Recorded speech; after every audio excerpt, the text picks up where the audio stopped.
friends, welcome back to Nissa's Dairy World.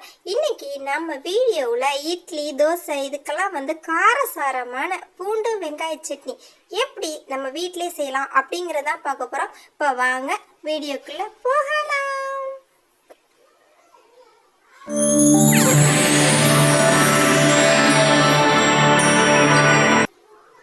இப்போ நம்ம பூண்டு வெங்காய சட்னிக்கு நான் ஒரு கைப்பிடி அளவுக்கு பூண்டு உரிச்சு எடுத்திருக்கேன். 2 கைப்பிடி அளவுக்கு சின்ன வெங்காயம் நம்ம உரிச்சு எடுத்திருக்கோம். ஒரு 10 வரமிளகாய் எடுத்திருக்கேன். ஒரு சின்ன துண்டு புளி எடுத்திருக்கேன். ஃப்ரெண்ட்ஸ், இதுதான் நம்ம சட்னிக்கு தேவை.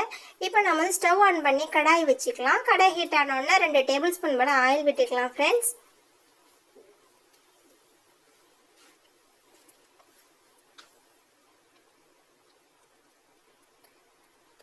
ஆயில் விட்டுட்டு நல்லா ஹீட் ஆனதுக்கு அப்புறம் நம்ம உரிச்சு வச்சிருக்கோம்ல பூண்டு, அதை இதில் போட்டுக்கலாம்.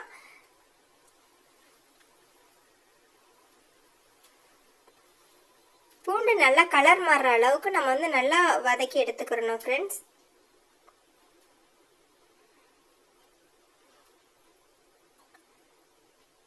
கண்டிப்பாக ஃபஸ்ட்டு பூண்டு தான் நம்ம போட்டு நல்லா ஃப்ரை பண்ணிக்கிறணும். நீங்கள் வெங்காயம் போட்டுட்டு அதுக்கப்புறம் நீங்கள் பூண்டு வதக்குனீங்கன்னு சொன்னாக்கா அந்தளவுக்கு ஃப்ரை ஆகாது, டேஸ்ட்டு டிஃப்ரெண்ட் ஆகும். அதனால் நீங்கள் ஃபஸ்ட்டு பூண்டு போட்டு நல்லா வதக்கிக்கிறங்க. இப்போ பாருங்கள் எந்த அளவுக்கு கலர் மாறுதுன்ட்டு. இந்த அளவுக்கு நீங்கள் கலர் மாறினதுக்கு அப்புறம் தான் நீங்கள் வெங்காயம் போடணும். இந்த சட்னிக்கு நீங்கள் சின்ன வெங்காயம் போட்டிங்கன்னா ரொம்பவே டேஸ்ட்டாக இருக்கும். அதுவும் இல்லாமல் ஆரோக்கியமும் கூட. இப்போ பெரிய வெங்காயத்தை விட சின்ன வெங்காயத்தில் நிறையா ஆரோக்கியம் இருக்குது. அதுக்காக நீங்கள் சின்ன வெங்காயமே சேர்த்துக்கிறங்க. இதையும் நல்லா வதக்கிக்கலாம். நல்லா மிக்ஸ் பண்ணி விட்டுக்குங்க.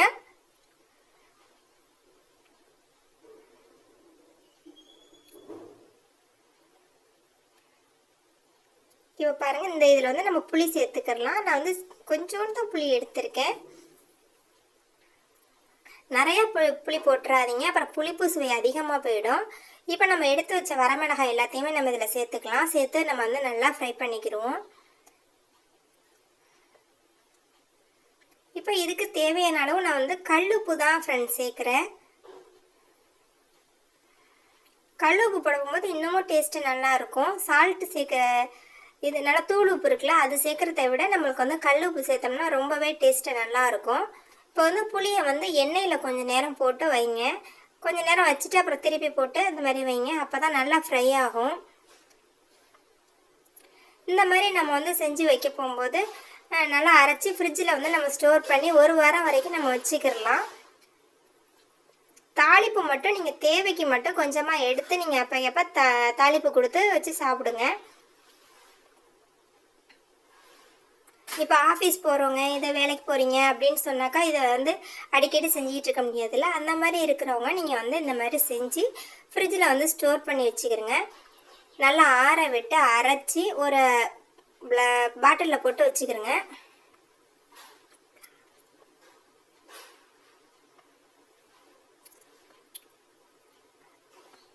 அவ்வளோதான் ஃப்ரெண்ட்ஸ், நல்லா ரெடி ஆகிடுச்சு. இதை நல்லா ஆற வச்சு இப்போ மிக்ஸி ஜாரில் சேர்த்தாச்சு. இதை அரைச்சிட்டு காட்டுறேன் உங்களுக்கு. பாருங்கள், அரைச்சி எடுத்துட்டேன். இப்போ இதுக்கு நான் தாளிப்பு கொடுத்துக்கிறேன். இப்போ ஸ்டவ் ஆன் பண்ணி ஒரு கடாய் வச்சுக்கலாம். சின்ன கடாயாக வச்சுப்போம். இது தாளிக்கிறதுக்கு தானே. இதுக்கு நம்ம ஒரு 2 டேபிள் ஸ்பூன் போல் ஆயில் விட்டுக்கலாம். இது நல்லெண்ணெய் சேர்த்திங்கன்னா ரொம்ப நல்லாயிருக்கும். இப்போ இதுக்கு கொஞ்சமாக கடுகு சேர்த்துக்கலாம். ஒரு கொத்து கருவேப்பிலை சேர்த்துக்கலாம். கடுகு நல்லா பொரிய விட்டு அதுக்கப்புறம் கருவேப்பிலை சேருங்க. கருவேப்பிலாம் கொஞ்சம் ஈரம் இல்லாமல் பார்த்துக்கிறங்க. அப்போ தான் எண்ணெய் மேலே தெரிக்காது. இப்போ உடனே ஸ்டவ் ஆஃப் பண்ணிடலாம். கருவேப்பிலை சேர்த்த உடனே ஆஃப் பண்ணிடுங்க. ஏன்னா அதில் உள்ள ஹீட்லேயே நல்லா பொரிஞ்சு வந்துடும். இப்போ தாளிச்சதை சட்னியில் நம்ம ஊற்றி மிக்ஸ் பண்ணி விட்டுடலாம். அவ்வளோதான், ரெடி ஆயிடுச்சு. இப்போ நான் தோசை எடுத்திருக்கேன். தோசைக்கு தான் சர்வ் பண்ண போகிறேன்.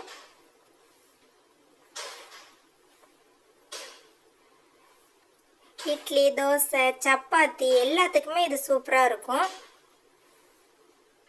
அவ்வளோதான் ஃப்ரெண்ட்ஸ், இந்த வீடியோ உங்களுக்கு பிடிச்சிருந்தா லைக் பண்ணுங்கள், ஷேர் பண்ணுங்கள், மறக்காமல் சப்ஸ்கிரைப் பண்ணுங்கள் ஃப்ரெண்ட்ஸ்.